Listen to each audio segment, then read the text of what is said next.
Lalu yang berikutnya ini gaya ya, gaya penulisan. Untuk CV, gaya penulisannya itu cenderung kronologis ya, menjelaskan dari A sampai Z. Lalu formal dan cenderung panjang. Sedangkan resume itu fleksibel, strategi, singkat dan padat banget. Yang penting inti poinnya nyampe nih. Ini resume. Lalu update-nya. Kalau CV umumnya itu jarang dirubah, paling ditambah aja. Kalau misalkan dia baru lulus S2 baru nambah atau dia lulus mengerjakan satu proyek tertentu baru ditambah. Sedangkan resume itu sering diubah sesuai posisi yang dilamar. Tapi ada disclaimer dulu nih yang perlu saya sampaikan ke teman-teman. Di Indonesia, di luar negeri, kalau melamar pekerjaan itu judul paling atas itu resume ya atau send your resume kalau di job kualifikasi ya atau di poster lowongan pekerjaan biasanya ada informasi send your resume at bla bla bla at gmail.com. Sedangkan kalau di Indonesia adalah kirim CV-mu ke bla bla bla.com. Oke, disclaimer-nya adalah di Indonesia itu disebutnya CV, padahal isinya resume.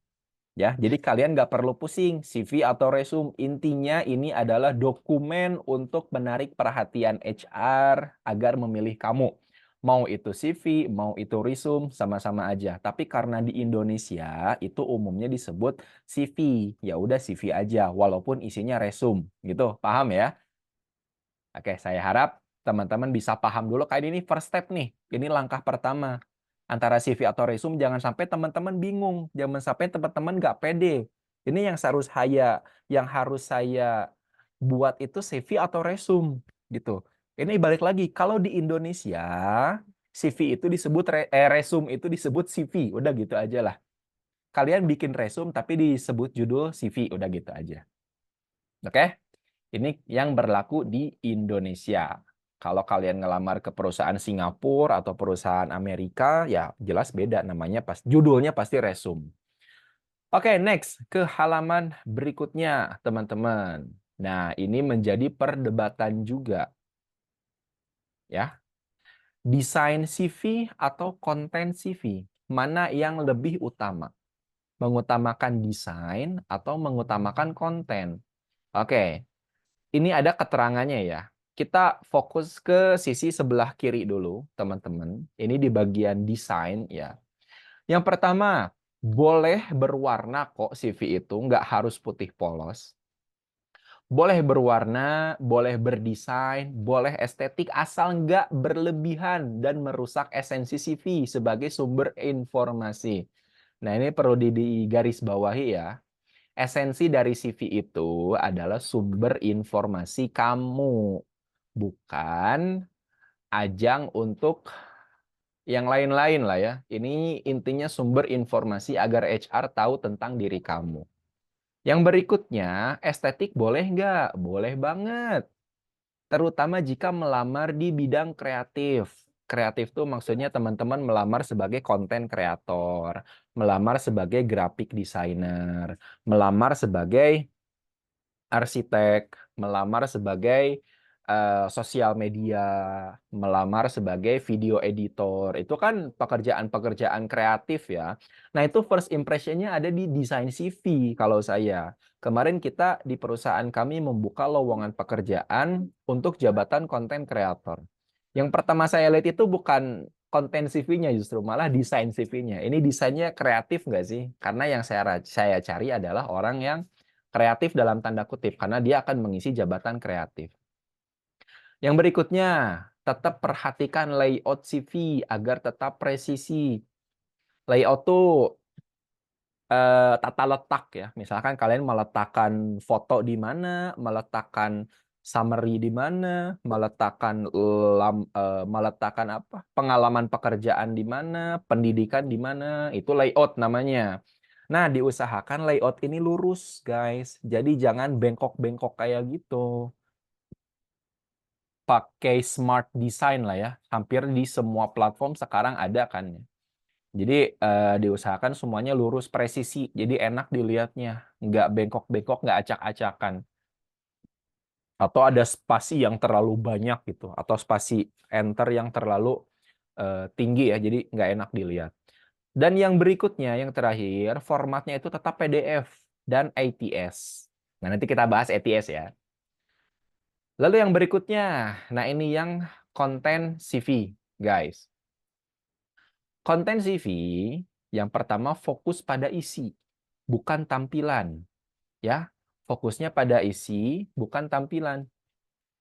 Yang kedua, itu kekuatan ada pada tulisan. Maka dari itu, kalimat awal haruslah menarik, teman-teman. Ya, sekali lagi nih, kekuatannya ada pada tulisan. Kalau yang desain itu kan kekuatannya pada warna ya, pada desain, dan ini memang spesial, khususnya untuk orang-orang yang melamar di posisi-posisi kreatif. Kalau yang ini berada di tulisan, misalkan summary nih, summary ringkasan profil ya, itu harus menarik. Lalu untuk konten ini banyak banget template yang tersedia di mana-mana. Bisa di Canva, bisa di Kinobi, bisa di Cake-Resum. Banyak banget teman-teman ya. Kalian udah nggak susah akses untuk bikin resume saat ini. Lalu yang terakhir, formatnya tetap wajib PDF dan ATS. Ini format wajib sekarang, udah nggak zaman ya kalian sekarang nge-share CV ke perusahaan tapi formatnya masih Microsoft Word. Formatnya apalagi JPG ya, aneh banget. Itu nggak boleh, teman-teman ya.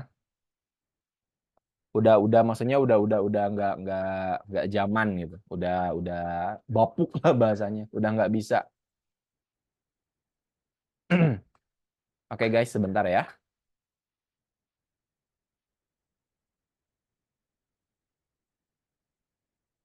Oke, teman-teman. Kita lanjut ke slide berikutnya.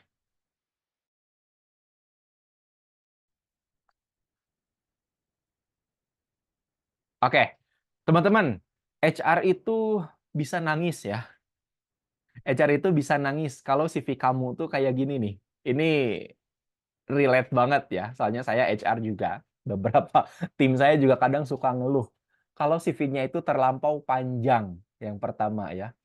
Bisa 3 sampai 4 halaman untuk fresh graduate. Panjang tapi isinya angin doang, guys. Nggak ada isinya. Cuman ngejelasin hal-hal yang nggak relate sama lowongan pekerjaan. Yang kedua, desainnya terlalu heboh. Tapi info yang penting itu susah banget dicari. Sekali lagi, yang HR cari di CV kamu itu apa adalah kesesuaian dengan lowongan pekerjaan. Kalau CV kamu nggak sesuai dengan lowongan pekerjaan, ya pasti HR cari dulu. Ini ada yang relate atau enggak. Kalau nggak ada, ya udah kamu bakalan kena skip. Yang ketiga, ngaku detail oriented. Tapi tipenya 2 halaman. Banyak banget tipenya ya. Yang keempat, saya orang yang jujur, rajin, dan bertanggung jawab. Buktinya apa? Ya, ini harus dibuktikan. Yang kelima, format filenya aneh. Pakai .jpg lah, pakai PNG, atau bahkan Google Drive Access. Tapi aksesnya itu terbatas, restrict ya, nggak bisa dibuka gitu. Jadi ketika diklik, nggak bisa dibuka CV-nya. Ini nih gimana? Niat nggak sih lamar pekerjaan? Gitu. Ini please teman-teman kalian harus hindari ya hal-hal kayak gini. CV itu dibuat ringkas, 1 sampai 2 halaman paling banyak. Kecuali kalau pengalaman kalian udah di atas 10 tahun, itu mau 3 halaman, 4 halaman juga itu bakal menarik ya untuk seorang HR. Tapi kalau pengalaman kalian di bawah 10 tahun atau bahkan di bawah 5 tahun atau bahkan kalian masih fresh graduate, nggak usah panjang-panjang, 1 sampai 2 halaman juga cukup. Oke, CV yang bagus di mata HR. Oke, ini alasan yang pertama. Di mata HR, CV yang bagus itu bukan yang paling estetik, teman-teman. Tapi yang paling mudah dimengerti dan terasa ngeklik dengan kebutuhan posisi yang dilamar.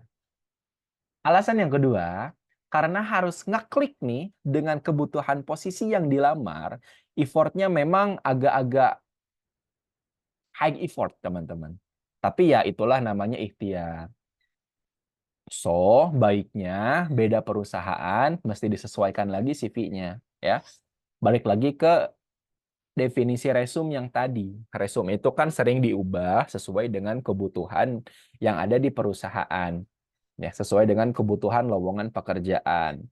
Nah, memang effortnya di situ. Makanya setiap teman-teman melihat informasi lowongan pekerjaan, coba cek kembali informasi di CV-nya sudah cocok atau belum. Kalau belum, ya edit-edit dikit lah ya. Diusahakan sesuai dengan info atau kualifikasi yang diiklankan oleh perusahaan.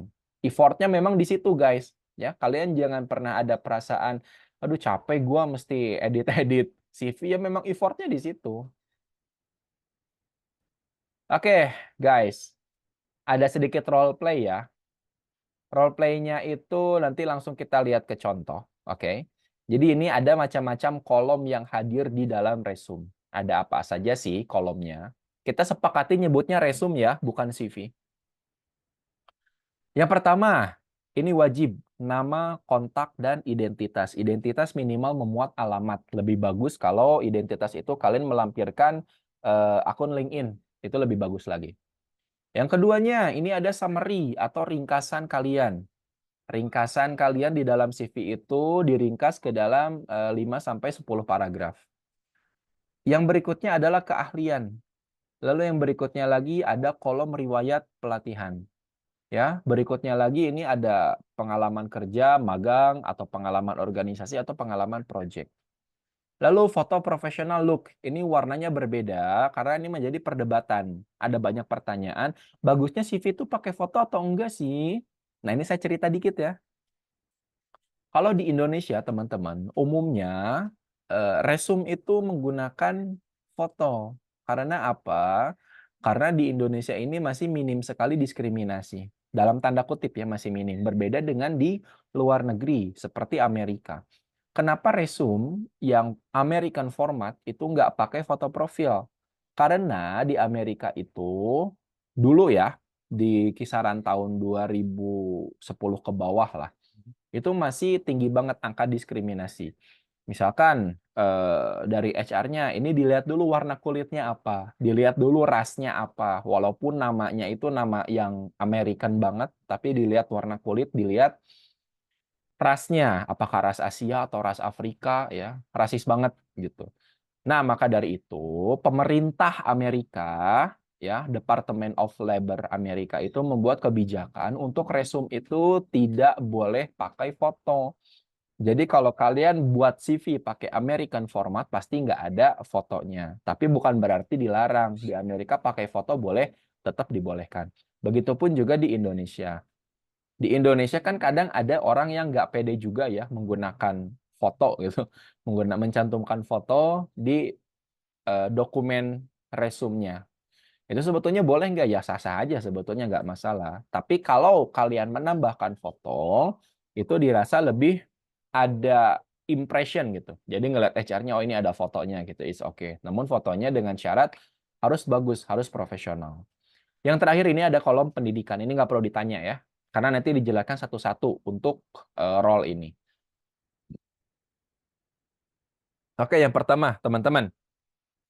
Ini ada profil ya yang tadi dijelaskan. Ada nama, kontak, dan identitas. Ini saya buat dua kolom ya. Ada kolom yang bikin HR ilfeel dan ada kolom yang bikin HR angkat jempol nih.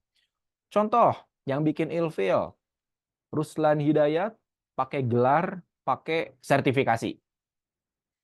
Oke, di mata HR kayak ya it's okay tapi ya apa sih gitu maksudnya gitu ya. Jadi kayak ada kesan hah gitu. Terus alamatnya terlalu lengkap, guys. Ini kalian mau kirim paket atau mau lamar kerja, alamatnya lengkap bener dah. Lalu nomor HP nggak ada masalah, emailnya, ya, emailnya nggak profesional. Namanya Ruslan, alamat emailnya capungpatah69@gmail.com. What gitu? Ini serius gitu.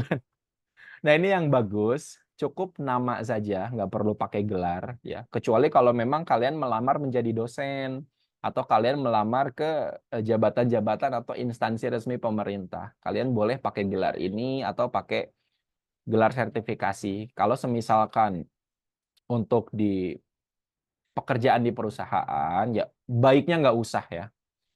Lalu untuk alamat, cukup kecamatan sama kota. Atau kota dan provinsi. Misal Bandung, Jawa Barat. Atau Cipinang, Jakarta Timur. Ya, nomor HP udah oke. Lalu alamat emailnya ya nggak alay gitu ya.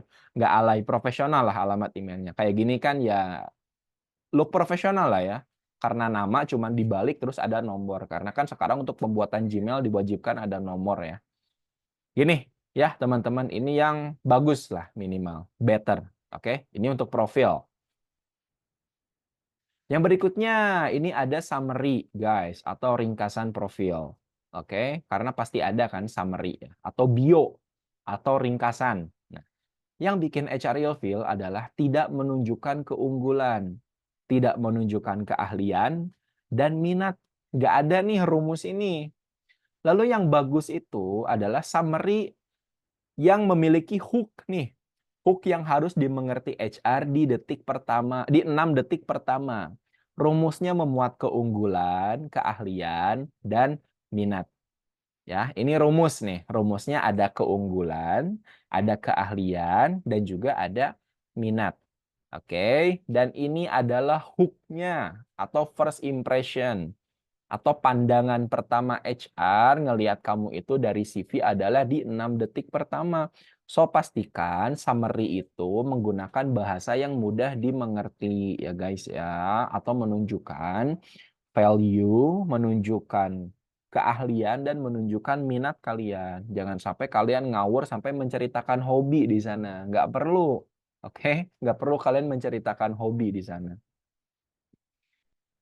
Nanti saya perlihatkan contohnya ya. Nah, berikutnya keahlian dan pelatihan. Ini disatuin ya, keahlian dan pelatihan. Yang bikin ilfeel, pelatihan dan keahliannya itu nggak nyambung dan nggak ngeklik dengan posisi yang dilamar. Lalu pakai indikator nggak jelas. Contoh, kalian punya skill rekrutmen, tapi pakai indikator ini. Ini maksudnya apa, guys? Ini maksudnya apa kolom-kolom ini ya? Suka ada kan kalian nih yang pakai kayak gini nih? Kalau ada yang masih ada, ya kalian harus bisa menjelaskan. Ini artinya apa? Ya, speed atau apa? Atau keahlian atau mastery kalian gitu. Nah ini yang bagus nih. Yang bagus adalah keahlian dan pelatihan yang jelas, cocok dengan posisi, bisa dibuktikan lewat sertifikat, dan pakai indikator yang jelas. Misalkan kalian punya skill rekrutmen, ini certified-nya by Step and Stories di Bandung tahun 2025. Nah, ini kan enak tuh. Oh, ini berarti dia skill-nya terverifikasi gitu oleh lembaga atau sebuah perusahaan yang mengadakan pelatihan. Jadi dia nggak ngeklaim sepihak. Karena banyak banget yang ngakunya skill, tapi dia dapat skill-nya dari mana? Tidak bisa terverifikasi. Yang berikutnya, nah ini pengalaman ya. Bisa pengalaman kerja, pengalaman magang, pengalaman project, atau pengalaman organisasi. Yang bikin ilfeel bagi HR, job desk-nya misalkan kalian berpengalaman sebagai HR, merekap absensi harian, melakukan payroll bulanan, melakukan rekrutmen berdasarkan permintaan. Jadi singkat-singkat banget nih job desk-nya. Terus ke bawah banget ada puluhan gitu job desk-nya. Padahal yang bagus itu teman-teman adalah yang ringkas namun bisa dikuantifikasi atau bisa diangkakan, bisa diukur. Miserable bahasanya. Contohnya, melaksanakan proses payroll secara tepat waktu. Kan ada keterangannya. Melaksanakan proses payroll, oke. Tapi apa payrollnya? Ya tepat waktu dong. Lalu yang berikutnya, melaksanakan proses rekrutmen berdasarkan MPP dengan tingkat ketercapaian 100% di tahun 2024. Nah, ini rumusnya ya. Jadi job desk-nya apa, berdasarkan apa, lalu targetnya adalah 100% dan ini tercapai di tahun 2024. Nah, ini CV yang bagus atau pengalaman kerja yang bisa dikuantifikasi, artinya measurable, terukur. Ya, ini bagus nih CV yang kayak gini atau resume yang kayak gini HR suka bacanya. Karena apa? Karena lebih tergambar. Beda dengan ini. Kalau ini cuman ya udah kerjaan doang. Tapi kalau ini, wah ini ada targetnya. Wah ini ada value lebihnya. Foto profil. Nah, ini ya yang tadi ya. Nah, ini syarat disclaimer lagi ya. Boleh pakai, boleh enggak. Yang bikin HR ilfeel adalah ini fotonya pakai foto latar belakang merah atau latar belakang biru.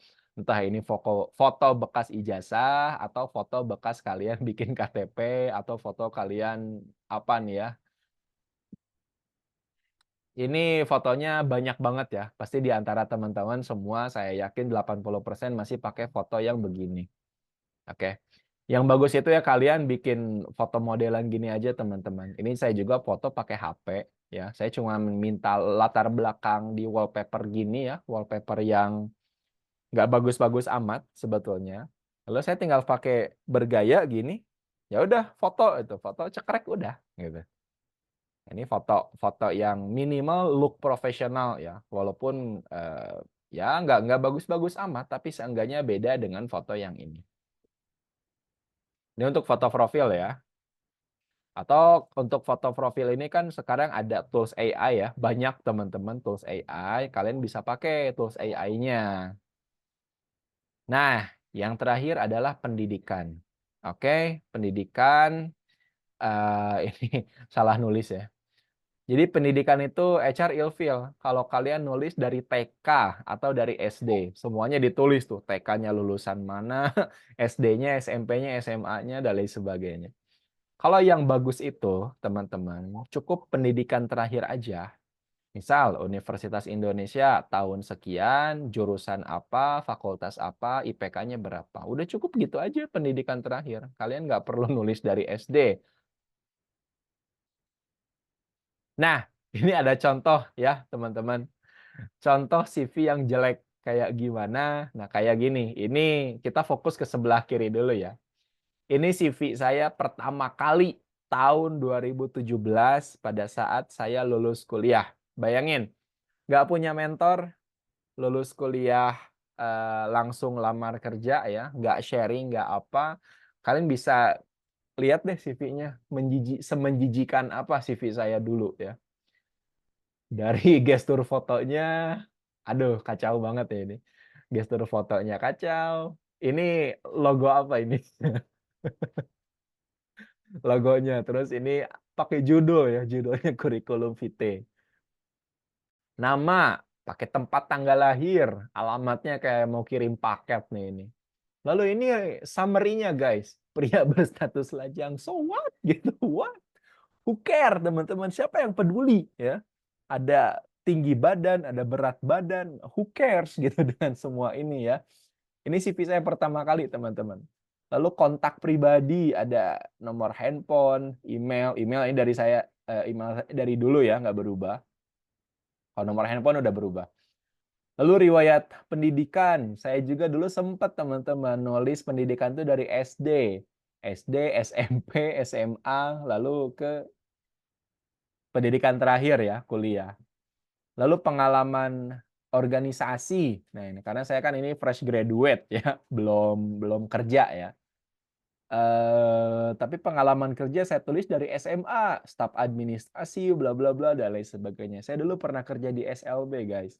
Lalu pengalaman organisasi, lalu banyak banget tuh pokoknya.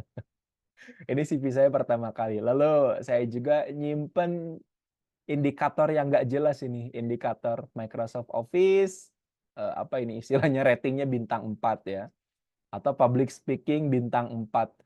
Yang bintang 5 tuh disiplin and creativity sama administration, secretary, filing and archive skill.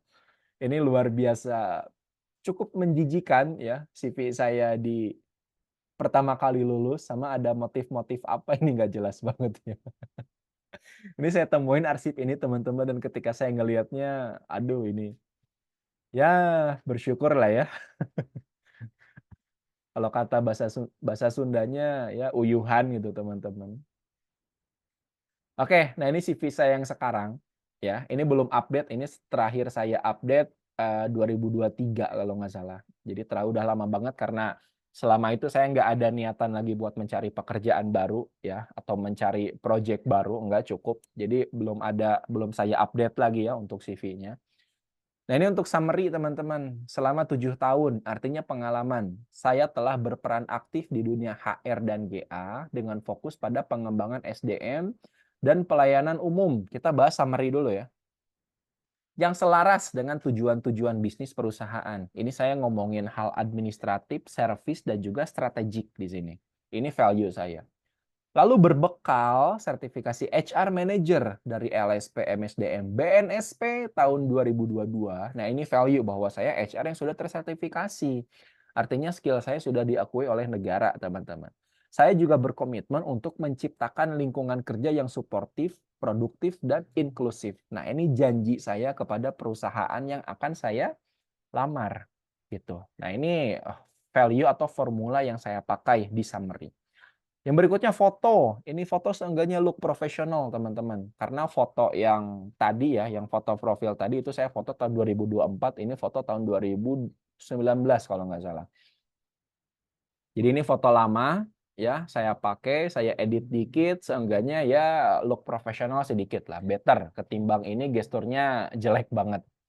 Lalu pengalaman kerja, ini CV saya 3 halaman, teman-teman ya.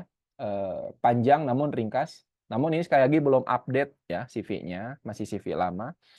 Ini saya Head of HRGA ya di perusahaan saya yang sekarang ya, di Halim Quran. Ada beberapa sub yang saya jelaskan, mulai HRBP, Talent Acquisition, Personal Administration, Learning Development, Performance Management, Industrial Relation, dan sampai ke General Affair.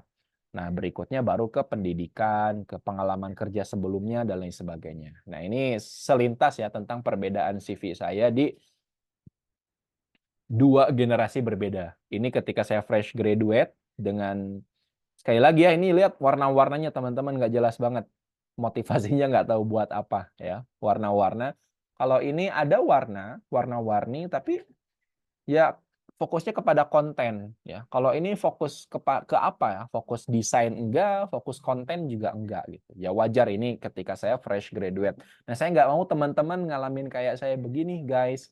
Struggle dengan CV dan pede dengan CV yang kayak gini, ini nggak bener gitu. Ya, kalian saya nggak mau nih teman-teman kayak gini ya. Jangan sampai ngalamin apa yang saya alamin di 2017. Makanya saya nganggur lumayan lama karena CV-nya jelek. Oke, guys. Nah, teman-teman, untuk materinya sudah cukup sebetulnya. Kita padatkan di sesi diskusi ya untuk webinar ini, kita nggak terlalu panjang. Oke, jadi kita cukup ke diskusi saja. Yang penting teman-teman materinya masuk semuanya. Oke, secara kolom-kolom di CV dan nanti kita bisa review CV bareng-bareng teman-teman ya. Nah, informasi berikutnya, guys, sesuai jadwal ya yang sudah saya share di grup bahwa kita ada VIP webinar tahun 2025 ini. Kemarin kita sudah melakukan yang pertama kali itu untuk rekrutmen khusus ya dan banyak peserta yang hadir alhamdulillah. Sekarang kita masuk ke VIP webinar yang kedua. Kalian cukup berinvestasi 39.000 aja ya. Linknya ada di grup yang tadi sudah saya share. Judulnya ini menarik. Tips gagal menjadi HR di tahun pertama. Biasanya kan tips berhasil, tips sukses menjadi HR. Saya kasih tahu kepada kalian tips gagal menjadi HR. Tujuannya apa?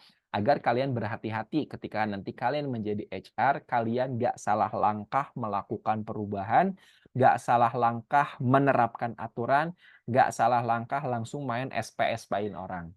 Nggak kayak gitu. Kalau kayak gitu itu sudah dipastikan kalian adalah HR yang gagal. Oke? Materinya adalah deep dive, teman-teman. Menyelam lebih jauh tentang HR audit dan juga HR framework. Ya, jadi kalau kalian merasa cocok dengan webinar ini, kalian boleh langsung daftar dengan ngeklik link yang ada di grup. Oke? Dan ini hanya eksklusif teman-teman untuk 10 peserta saja. Kenapa saya batasi? Karena ada long life mentorship. Ketika nanti kalian berkarir di HR akan saya mentor. Ya. Oke, harga ini berlaku sampai 22 April 2025. Jadi waktunya masih panjang teman-teman. Dan seatnya mumpung masih ada, belum saya close. Kalau misalkan nanti kalian mau daftar nih menjelang akhir, dan linknya sudah tidak ada, artinya pendaftaran sudah ditutup karena kuota sudah penuh. Ya. Oke, teman-teman. Nah, ini adalah jadwal kita di bulan April. Di tanggal 16 kemarin, kita sudah melakukan VIP webinar yang pertama kali. Ini tentang screening and interview effectiveness hacks. Lalu yang sekarang nih, tanggal 19, kita yang sedang ada di ruangan ini, kita sedang creating effective CV for HR enthusiast. Namun saya buat general, nggak cuma buat HR, tapi buat seluruh fresh graduate atau any field enthusiast ya. Lalu yang berikutnya tanggal 23, nah nanti ini webinar yang ini teman-teman gagal menjadi HR di tahun pertama, ini menjelaskan tentang HR audit ya, HR audit dan juga frameworknya. Lalu tanggal 26 nanti kita ada industrial relation dan hukum ketenaga kerjaan. Nah, ini juga penting karena teman-teman banyak yang request ya tentang hukum ketenaga kerjaan. Nanti kita bakal lakukan webinarnya tentang apa saja sih sebetulnya yang ada di sini ya. Dan yang terakhir, ini yang paling favorit teman-teman, VIP namun saya berikan free ya. VIP namun saya berikan free.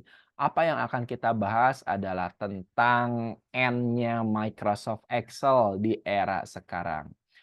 RIP Excel by traditional HR. Now it's time to move to tech. Oke, berpindah ke teknologi untuk sekarang. Eranya HRIS, eranya AI. Nanti akan kita bahas di tanggal 30. Teknologi-teknologi apa saja yang menunjang pekerjaan HR. Dan ada isu katanya 60% pekerjaan HR akan digantikan dengan AI. Itu artinya lowongan pekerjaan HR akan semakin menyempit. Pertanyaannya, apakah itu benar? Nanti akan kita bahas tanggal 30 ya guys ya. Oke, teman-teman, sekarang kita waktunya diskusi soal CV. Sebelum nanti di akhir acara, saya akan share template kepada teman-teman. Untuk webinar kali ini saya batasi sampai pukul 8:30 ya, teman-teman. Jadi teman-teman punya waktu yang panjang juga untuk istirahat. WIB ya, kalau yang WITA dan juga WIT ya nanti menyesuaikan. Tapi sengaja saya perpendek waktunya agar teman-teman punya waktu yang lebih untuk beristirahat. Oke, teman-teman, saya cukupkan dulu untuk webinarnya. Sekarang kita ke sesi tanya jawab. Silakan yang mau bertanya, saya persilahkan untuk open mic.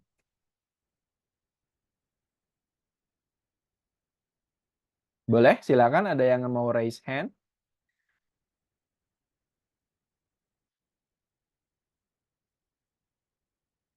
Oke, ada Oki Safira. Boleh, silakan Oki.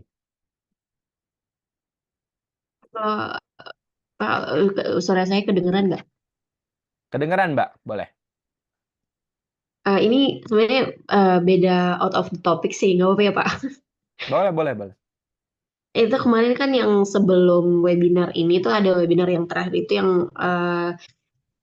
yang bahas apa ya kayak bootcamp HR ya kalau nggak salah di bulan Mei Oh nanti. iya, itu belum. Mm-mm. Itu di Nah, diskusi. aku mau nanya itu untuk kan ada volunteer gitu ya nyari volunteer gitu ya Pak. Untuk berpartisipasi itu gimana caranya? Oke, oke, oke. Oke, oke. I see ya. Ini pertanyaan sebetulnya yang didiskusi ya, bukan di webinar kemarin. Nah, jadi kan grup itu saya buka di hari Rabu. Kebetulan karena kemarin Rabunya saya ada webinar, jadi nggak sempat saya buka ya untuk sesi diskusinya. Nah, untuk nanti bulan Mei rencananya saya mau ngadain bootcamp. Bootcamp ini kenapa saya adakan? Sebab saya sering banget lihat para fresh graduate ya atau learner enthusiast yang nge-share portofolio di LinkedIn. Jadi banyak banget tuh share portofolio di LinkedIn. Saya suka ngeliatin gitu portofolionya. Tapi mau saya komentar tapi kan takut tersinggung ya. Bukan tersinggung maksudnya takut kayak aduh takut ngenilai saya so apa gitu atau pada lain sebagainya. Tapi ya saya sharing ke teman-teman saya aja, ke komunitas saya aja nih yang ada di grup WhatsApp. Jadi latar belakangnya itu guys ya, di dalam eh, portofolio tersebut itu banyak kekeliruan sebetulnya. Yang saya lihat itu miripnya bukan portofolio, tapi seperti my daily activity ya. Mengikuti webinar, mengikuti pelatihan A, pelatihan B. Padahal inti dari portofolio adalah evidence atau bukti ya. Jangan portofolio itu CV yang diperpanjang gitu atau resume yang diperpanjang, itu yang saya mau kritisi sebetulnya. Nah, saya akhirnya ngelempar pertanyaan ke teman-teman di grup. Kalau saya ngadain bootcamp bikin portofolio HR gimana? Nanti saya bisa ajarin ke teman-teman bikin evidence mulai dari rekrutmen sampai kepada industrial relation. Namun itu di sisi lain harus ada dokumen yang kita buat bersama-sama. Itu. Nah, untuk volunteer ini ada disclaimer dulu, bukan dalam artian volunteer saya mengirim kalian ke perusahaan orang gitu ya, atau menjadi volunteer di lembaga orang, enggak. Kalian menjadi volunteer, menjadi grup fiksi yang ada di saya. Fiksi ya bahasanya. Karena untuk membuat portofolio itu, untuk fresh graduate, mau gimana kan kita nggak ada pengalaman. Pengalaman fiksi boleh nggak? Boleh, tapi itu sebatas portofolio saja atau sebatas evidence dokumen saja. Karena kalian ikut pelatihan, kalian saya berikan tugas, saya berikan project untuk membuat sebuah dokumen, entah itu dokumen rekrutmen atau dokumen industrial relation. Nah, kalian harus buat dokumen itu, itulah yang saya sebut sebagai little volunteer lah ya. Nanti kita buat fiction company-nya bareng-bareng. Gitu Oki maksudnya. Jadi bukan volunteer saya tempatkan atau saya salurkan ya, bukan. Oh iya Pak, makasih Pak jawabannya. Oke, jelas Oki ya. Oke, berikutnya tadi ada dari Amalia ya kalau nggak salah. Boleh Amalia? Tes, apakah suara saya terdengar, Pak? Dengar, jelas. Baik, terima kasih. Mohon maaf, Pak, saya belum bisa on cam karena kendala jaringan di sini. Sebelumnya saya ucapkan terima kasih atas kesempatannya. Di sini saya pengen tanya, Pak, tadi kan Bapak sempat mention tentang gelar yang disebutkan dalam resume atau CV kita gitu, atau mungkin gelar sertifikasi yang disebutkan di titel kita lah, di judul gitu di awal. Nah, pertanyaan saya adalah kenapa itu bisa bikin ilfeel seorang HR? eh, Kenapa demikian dan bukannya kalau dengan kita langsung melampirkan gelar dan mungkin sertifikasi kita di nama kita itu justru bukannya mempermudah seorang HR, oh ini anak gelarnya ini dan dia udah punya sertifikasi ini gitu. Jadi dia akan lebih menonjol daripada calon lain gitu. Mohon jawabannya, Pak. Terima kasih. Oke. Oke, terima kasih Amalia ya atas pertanyaannya. Penyebab dari semua ini harus kita buat fair dulu ya, kita buat fair. Kalau semisalkan ada iklan lowongan pekerjaan yang mana mensyaratkan cantumkan gelar di dalamnya. It's okay, cantumkan gelar. Tapi kalau semisalkan nggak ada, saya sarankan nggak perlu pakai gelar. Karena nanti ketika kalian melampirkan kolom pendidikan di sana, itu kan sudah jelas. Ya, pendidikan terakhirnya apa, lalu di jurusan apa gitu. Atau kalau mau, kalian melampirkan gelar itu nggak di nama, tapi di kolom pendidikan. Kalau ditanya kenapa, ini kembali lagi kepada selera teman-teman ya. Ini saya nggak sendiri loh yang merasa diri kayak nyentumin gelar gitu. Tapi enggak, ini culture ya, culture yang ngebentuk saya ya, culture yang ngebentuk saya dari perusahaan saya sebelumnya, dari komunitas HR yang saya bergabung dengan ratusan orang di dalamnya, lalu juga di perusahaan saya yang sekarang, dan juga di circle-circle HR saya sekarang, itu rata-rata mereka agak agak gimana gitu kalau ada lihat orang yang mencantumkan gelar. Memang ada orang-orang yang merasa diri senang atau saya boleh katakan berbangga dengan gelar itu karena ada effort di dalamnya, karena ada perjuangan di dalamnya. Oke, tapi tetap teman-teman, kita harus juga paham ya keumuman yang ada di saat ini. Umumnya melamar pekerjaan itu nggak pakai gelar, ya. Nah, saya rasa yang membuat HR ilfeel itu karena nggak umum melamar pakai gelar. Merasa beda, ya, tapi bukan merasa beda dalam perspektif yang bagus. Tapi merasa beda karena, nah ini kok beda kayak yang lain sih, ini kok pakai gelar sih. Nah, jadi bedanya itu lebih kepada beda yang aneh. Sekali lagi kalau ditanya alasan, ini nggak ada alasan objektif ya, kenapa gelar itu bisa membuat beberapa HR termasuk saya merasa gitu, merasa tanda kutip ya, merasa agak aneh gitu. Tapi mungkin berbeda dengan HR yang lain, yang dia lebih suka mencantumkan nama di gelar. Tapi kalau saya prefer no gitu. Saya prefer no untuk mencantumkan gelar. Namun sekali lagi, disclaimer ya Amalia, ini seleranya subjektif. Subjektif banget. Bisa jadi saya berbeda dengan HR yang lain. Namun saya dikuatkan pertama lagi oleh komunitas HR yang saya bergabung sekarang ya, ada ratusan orang di dalamnya, kita sering diskusi dan kita sering ngobrol. Sering diskusi tentang gimana nih kalau misalkan ada yang lamar pekerjaan tapi cantumin gelar sampai brebet gitu atau cuman satu gelar aja, ya mereka merasa ya nggak usah sih sebenarnya, nggak usah sih, kan itu di kolom pendidikan juga udah ada. Jadi yang mereka lihat itu adalah perspektif efisiensi dari penulisan nama. Jadi nggak perlu pakai gelar, karena di kolom pendidikan pun sudah tertulis jelas. Gitu Amalia, jadi ini subjektif banget ya alasannya. Saya nggak bisa mengemukakan alasan objektif, karena ya nggak ada alasan objektifnya. Semuanya subjektif, kembali ke selera masing-masing.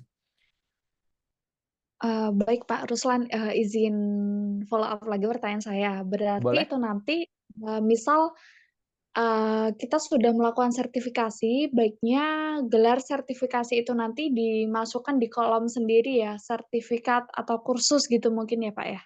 Betul. Namun untuk sertifikat ini ya, saya disclaimer juga, sertifikat yang boleh dicantumkan itu umumnya ya yang dari negara yang resmi, Amalia ya. Contoh kalau saya mencantumkan CHRM kenapa? Ya karena itu legal, ada dokumen dari negara gitu, dari Republik Indonesia ya, dari BNSP. Itu boleh dicantumkan, atau dari organisasi resmi internasional itu boleh dicantumkan. Tapi kalau semisalkan itu hanya sertifikasi dari lembaga swasta tapi tidak terafiliasi dengan pemerintah, saya sarankan nggak perlu dicantumkan. Saya sarankan ya tidak perlu dicantumkan. Tapi kalau kamu misalkan pede dengan hal itu, ya it's okay, itu nggak masalah sebetulnya kalau mau dicantumkan. Tapi kalau saya boleh kasih advice, boleh kasih saran, ya baiknya tidak dicantumkan. Gitu Amalia. Kalaupun mau Baik. dicantumkan, itu nggak di nama ya, dicantumkannya di kolom pelatihan atau di kolom sertifikasi, gitu. Oke, baik Pak Ruslan, terima kasih atas penjelasannya. Oke, sama-sama. Semoga menjawab ya. Oke, dari Nabila berikutnya. Silakan Nabila. Halo, selamat malam, Kak. Sebelumnya suaraku terdengar jelas atau tidak ya? Terdengar, cuman agak pelan dikit. Oke. Maaf ya, sebelumnya aku nggak bisa on cam karena terkendala jaringan. Yang aku mau Oke. tanyain adalah kenapa sih CV kita itu tetap nggak ada tindak lanjut dari lowongan pekerjaan yang kita apply, padahal CV kita itu udah sesuai dengan template CV yang ada seperti ATS yang tadi Kak Ruslan bilang, dan juga sudah sesuai gitu dengan kualifikasi yang dibutuhkan oleh perusahaan. Itu tuh faktornya kenapa dan apa sebabnya nggak ada tindak lanjut dari perusahaan. Solusinya apa juga untuk CV kita untuk diperbaiki gitu ke depannya. Terima kasih, Kak. Oke, sama-sama Nabila. Oke, teman-teman, saya mau jawab dulu, tapi ini perlu jawaban yang lumayan effort ya. Jadi, perusahaan mengadakan lowongan pekerjaan itu inisiasinya dari visi misi perusahaan, turun ke proses bisnis, turun ke struktur organisasi, dari struktur organisasi baru cari orang-orangnya. Itu yang strategic recruitment. Yang berikutnya ada pengganti atau substitution recruitment. Substitution recruitment itu apa? Misal ada yang resign atau ada yang kena PHK ya karena indisipliner. Itu kita ada substitusi, langsung kita buka lowongan serupa dan itu prosesnya lebih cepat. Pertanyaannya, CV saya udah sesuai, CV saya udah merasa oke, udah ngeklik banget nih dengan kualifikasi perusahaan. Tapi saya masih belum juga nih dapat panggilan. Kira-kira problemnya apa ya? Alasan yang pertama adalah ada kandidat yang lebih bagus, yang lebih oke. Itu nggak ada alasan lain ya teman-teman. Ada kandidat lain yang lebih proper, yang betul-betul sesuai dengan keinginan HR, yang betul-betul ngeklik dengan HR punya hati atau HR punya feeling nih ya. Kebanyakan gitu.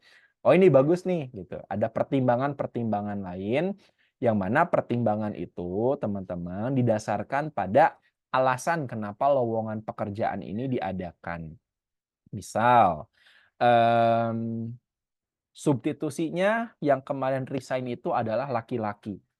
Dan ketika dikerjakan oleh laki-laki, ini terlihat lebih oke gitu, lebih bagus. Maka untuk saat ini, walaupun kualifikasi Nabila udah selesai, udah sesuai, kualifikasinya udah oke, udah ngeklik, nggak ada lagi keraguan, tapi sayangnya yang dipilih perusahaan adalah laki-laki gitu kan. Makanya ya udah kita ambil laki-laki gitu Nabila. Jadi banyak faktor. Sekali lagi alasan yang paling kuat kenapa tidak ada tindak lanjut atau kenapa nggak lolos-lolos adalah adanya kandidat lain yang lebih proper. Tapi bukan berarti urusan skill ya, bukan melulu urusan skill sekali lagi. Bisa jadi urusan gender sekali lagi, atau usia, atau semisalkan urusan gaji, walaupun skill udah oke, kompetensi udah oke, tapi ada faktor X lain yang merasa ini lebih klik dengan perusahaan. Gitu Nabila, kalau dari POV HR ya umumnya. Menjawab Nabila? Oke, Kak. Terima kasih jawabannya. Oke, sama-sama. Berikutnya dari Mas Anwar. Boleh Mas Anwar, on mic silakan. Oke, terima kasih Mas Ruslan untuk kesempatannya. Mungkin ini nanti silahkan ditanggapi Mas ya. Saya tuh sempat pernah ada sharing gitu ya sama kenalan yang emang udah jadi HR profesional gitu.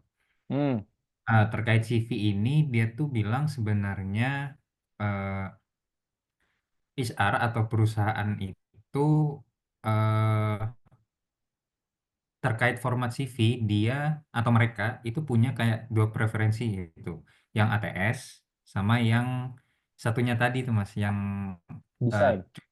lebih colorful itu, yang cukup banyak grafiknya itu. Nah, dua-duanya sebenarnya cukup valid aja, cukup oke gitu. Eh, Tergantung kebutuhan dan mungkin teman saya ini tuh sempat mention soal sarana prasarana atau budget perusahaan gitu. Karena kan kalau ATS itu kan dia bilang katanya itu pakai aplikasi seperti itu ya, atau ya lebih teknologikal kayak gitu. Sedangkan kalau yang satunya itu yang cenderung manual aja. Nah, karena dia bilang dua-duanya ini tuh tetap sah-sah aja tergantung perusahaan, maka saya punya kesimpulan berarti format CV itu yang konon kabarnya atau katanya yang saya dengar sejauh ini kan ada untuk format CV itu fontnya harus begini, pilih warna yang seperti ini dan segala macam. Terus format skill itu tidak boleh yang kayak apa baris-baris gitu, tapi langsung narasi aja kayak gitu. Nah, segala dinamika yang semacam itu berarti akan kalah dengan fakta bahwa ya format CV itu akan tetap bergantung sama siapa HR-nya. Dalam arti ya subjektif banget gitu. Yang akhirnya leading ke pemahaman saya ya berarti nggak perlu yang harus gimana-gimana banget sebenarnya bikin CV yang jelas. Yang penting cukup naratif aja atau yang to the point dan yang semisalnya.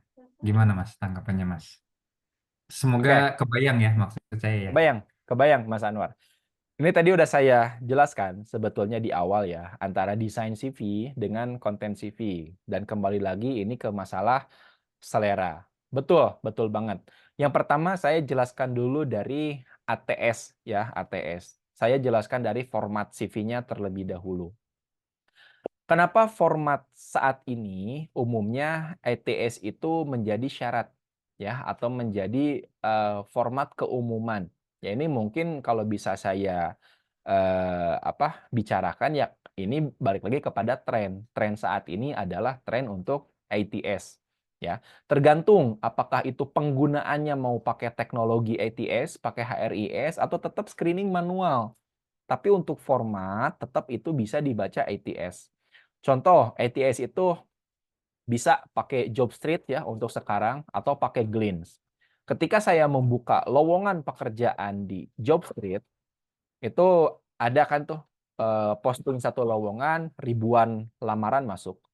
Kemarin di webinar sebelumnya saya bahas itu potensi yang lulus dari 100% tuh, anggap dari 1000 lamaran, itu paling cuma 200 yang kena filter, maksudnya yang lolos ya. Karena saya filter misalkan cari ada klik-kliknya tuh kan, misalkan pengalaman 3 tahun, pengalaman 4 tahun apa, saya klik, saya filternya saya nyala-nyalain, itu langsung otomatis tersortir. Dan kalau format CV-nya nggak ATS, itu udah otomatis nggak kebaca. Simpelnya ATS tuh bukan dari desain yang putih polosan, bukan. Tapi ketika kalian buka CV PDF, cukup Ctrl F, ketik nama kalian. Kalau kebaca ya itu berarti sudah ATS, cukup. Jadi nggak perlu ada teknological yang lain-lain sebetulnya. Cukup di convert ke PDF, lalu Ctrl F, lalu cek nama kalian atau misalkan ada kata-kata apa di CV itu, coba kalian ketik, kalau semisalkan muncul itu sudah memenuhi unsur ATS sebetulnya. Yang kedua, ini masalah desain. Betul, masalah desain itu masalah selera, saya 100% setuju, Mas. Setiap HR itu punya selera masing-masing terhadap desain. Apakah terhadap desain atau terhadap narasinya, atau kontennya, atau isinya. Makanya di awal, tadi saya berupaya fair kepada teman-teman.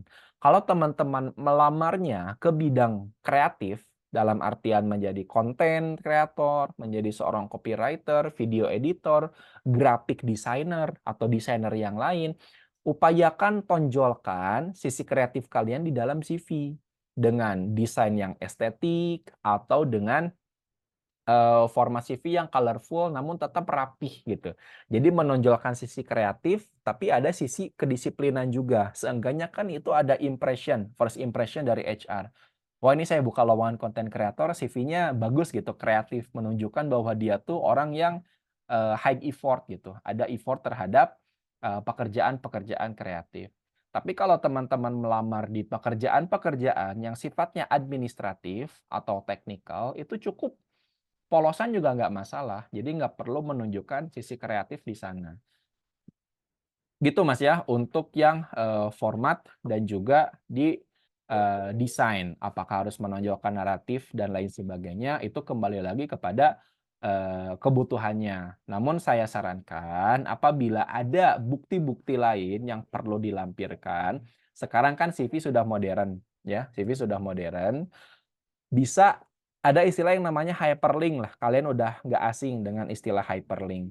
Nah, saya kalau di CV selalu mencantumkan hal seperti itu. Kalau semisalkan sertifikat udah nggak pernah saya lampirin di halaman CV. Jadi udah CV kan ada lampiran KTP, ada lampiran apa. Ini saya jelaskan juga ke teman-teman. Kalian tidak boleh atau dilarang mengirimkan dokumen resmi ya seperti KTP atau KK atau akta kelahiran kalau tidak diminta oleh perusahaannya, termasuk ijazah.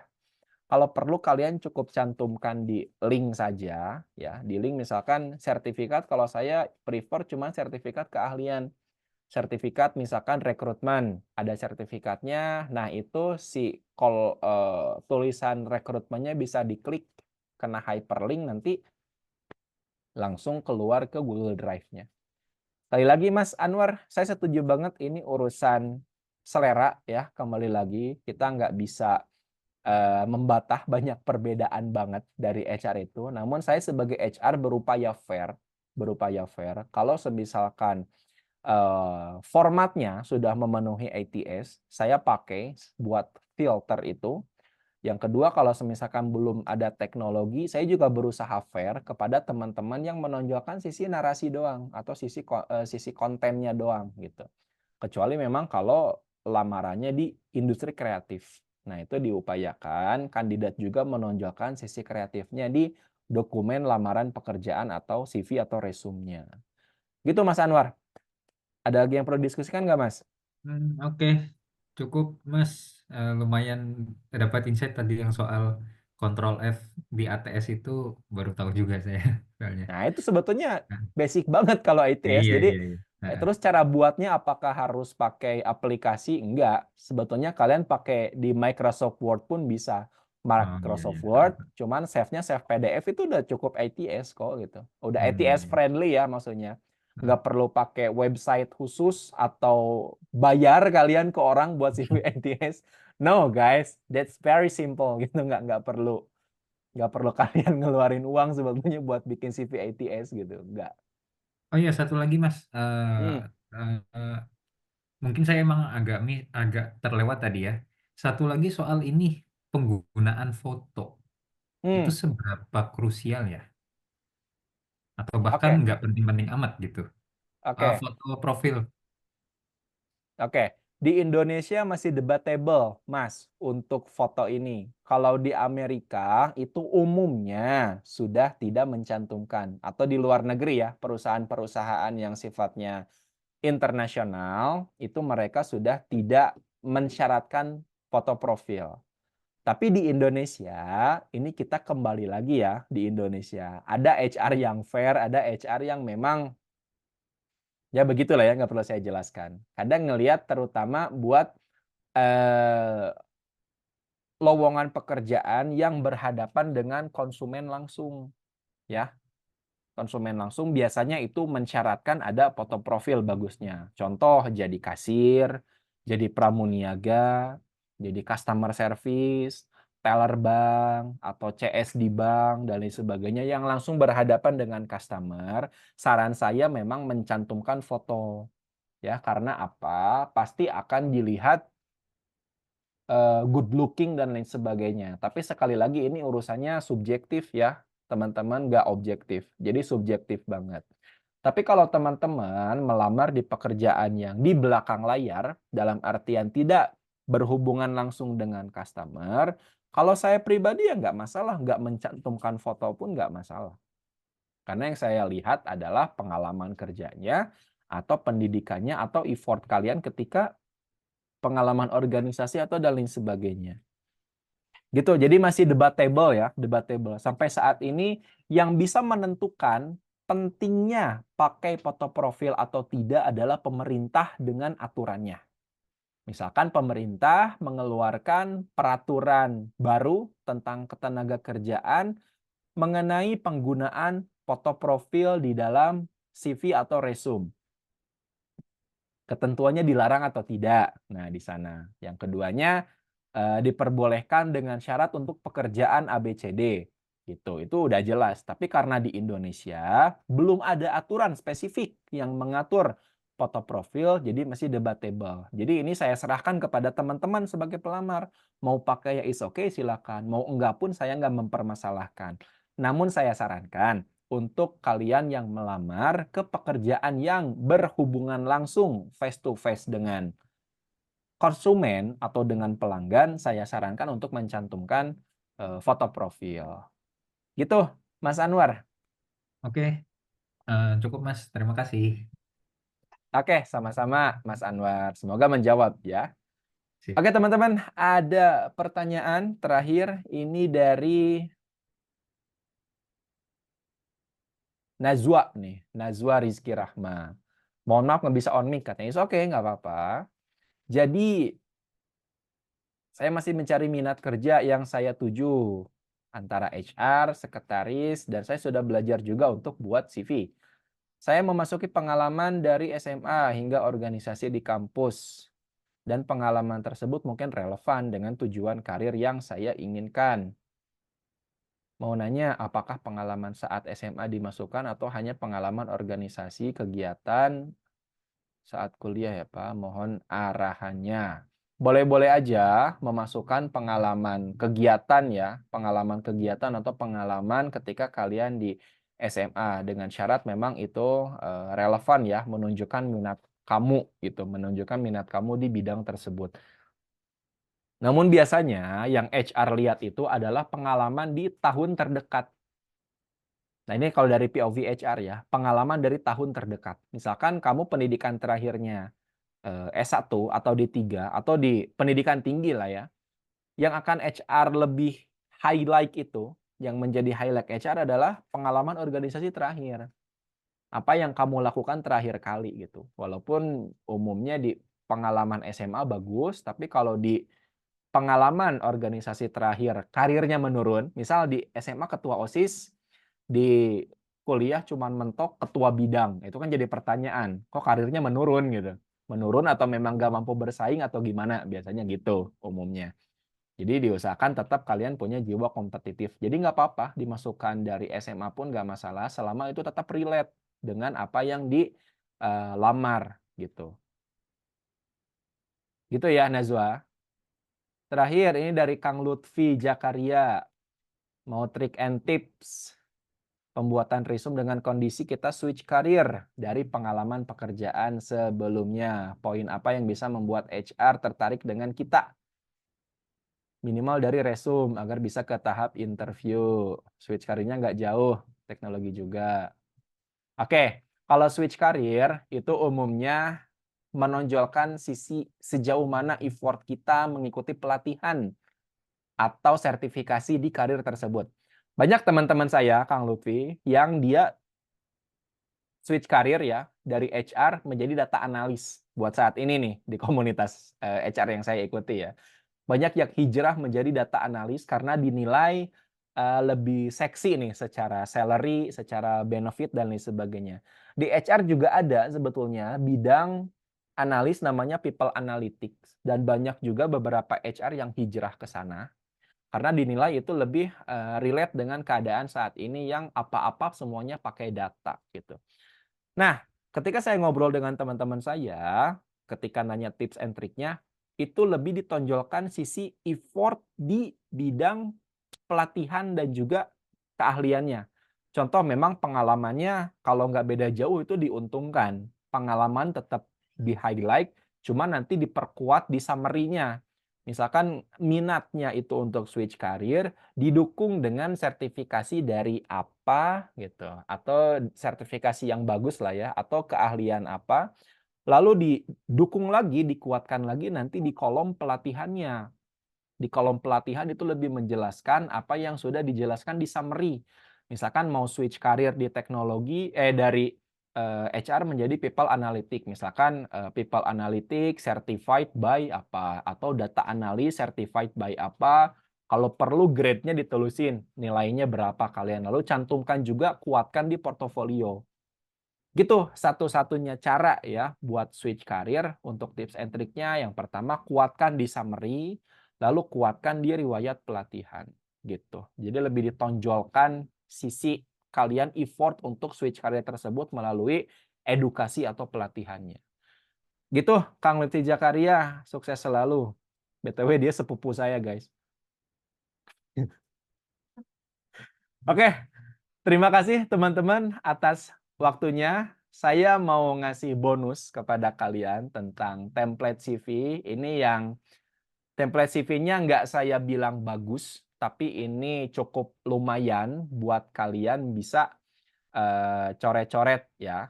Lalu saya juga membuka diri ya teman-teman apabila kalian mau review CV.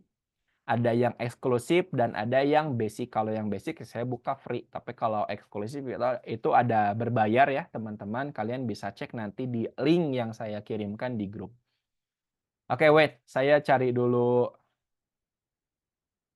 ininya apa? Template-nya saya share. Nah, ini eksklusif saya kirim di sini. Nggak saya kirim di grup.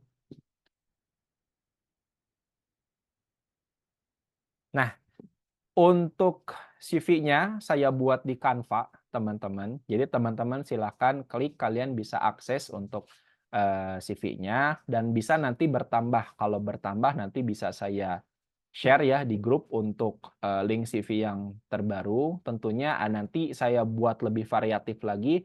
Ada yang fokus ke konten, fokus ke narasi, atau fokus kepada desain. Kalau teman-teman berminat bekerja di industri kreatif. Oke teman-teman, itu saja yang dapat saya sampaikan hari ini. Saya ucapkan terima kasih atas waktunya, atas ketersediaan teman-teman untuk kita sama-sama sharing ya tentang karir di hari ini. Saya tunggu kedatangan teman-teman nanti di webinar-webinar kita berikutnya, terutama di bulan April ini kita masih ada webinar-webinar yang tetap menarik ya untuk diikuti, terutama HR webinar. Dan kalian juga kalau yang belum follow saya di LinkedIn, silakan follow saya ya, teman-teman. Kita saling berkoneksi satu sama lain di LinkedIn biar kita lebih engage lagi nih. Oke, teman-teman, selamat bermalam minggu. Jangan lupa besok olahraga ya di weekend. Terima kasih atas waktunya. Assalamualaikum warahmatullahi wabarakatuh.